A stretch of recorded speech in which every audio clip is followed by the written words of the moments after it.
Shalom bien-aimés et bienvenue à notre temps d'intercession pour les couples, dénommé 31 jours de prière pour les conjoints, en abrégé 31 JDP conjoints. Je suis Marianne Assanvo-Nguesson, initiatrice de ce temps, et c'est toujours avec beaucoup de plaisir que je vous retrouve pour partager le thème du jour. Nous sommes au jour 24 et aujourd'hui nous parlons d'humilité.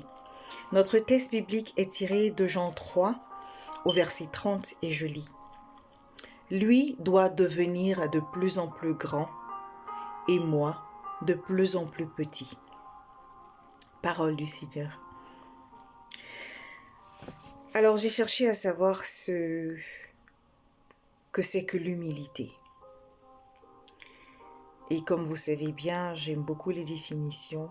Et la définition qui m'a le plus touchée dit que l'humilité est un état de conscience de ses limites, de ses faiblesses et une propension à les manifester par une attitude volontairement modeste et effacée.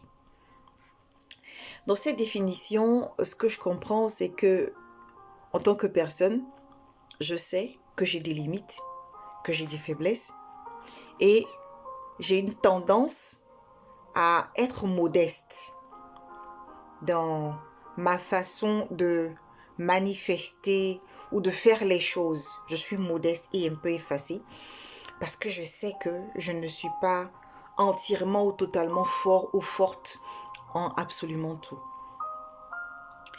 Bien-aimé, en tant que conjoint, en tant que conjointe, nous avons des rôles qui nous sont dévolus. Nous avons des choses à faire que la société nous donne à faire en fonction du pays, de la zone, de la région dans laquelle nous vivons, ou même qui est définie en tant que chrétien par la Bible, l'homme, la femme et tout ça.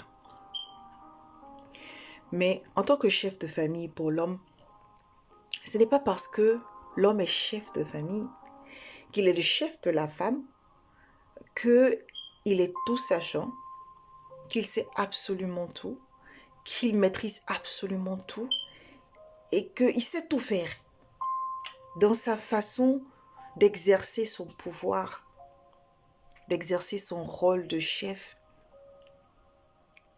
Il manifeste une certaine modestie qui prend en compte la personne en face de lui, qui prend en compte toute sa maisonnée et qui fait en sorte qu'il y ait une atmosphère de joie et de paix dans sa maison. La femme qui est la maîtresse de maison,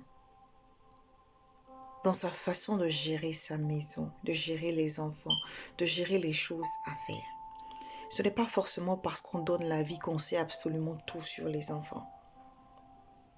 Et donc la façon de gérer notre maison, d'organiser la maison, on reconnaît qu'on n'a pas tout le savoir, toute l'expertise. Et dans cette façon de gérer sa maison, de gérer le personnel, de gérer les personnes de la maison, nous faisons volontairement appel à de la modestie. L'homme doit payer le loyer, il doit faire face aux charges, mais il se trouve qu'il a des difficultés. Il doit trouver le moyen d'en parler avec sa moitié. La femme doit faire la cuisine, elle doit faire ceci, elle doit faire cela. Ce n'est pas toutes les recettes qu'elle connaît.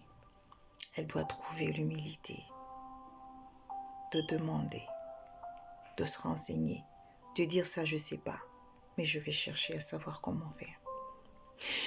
Bien-aimés, ces deux personnes qui s'aiment et qui ont décidé de passer leur vie ensemble. Et passer la vie ensemble, c'est pas un jour, c'est pas 2 jours, c'est pas 3 jours. C'est une vie entière. Et pour cela, nous avons besoin d'une grande dose d'humilité.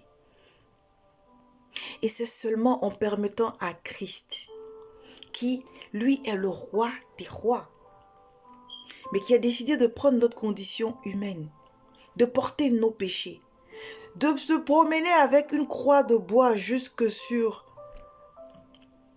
la montagne de Golgotha pour se faire tuer, pour se faire crucifier, Lui qui peut claquer comme ça des doigts et puis les anges viendront, a été celui qui a servi les autres. Bien-aimé. Et toi, qu'en penses-tu? Shalom chez toi.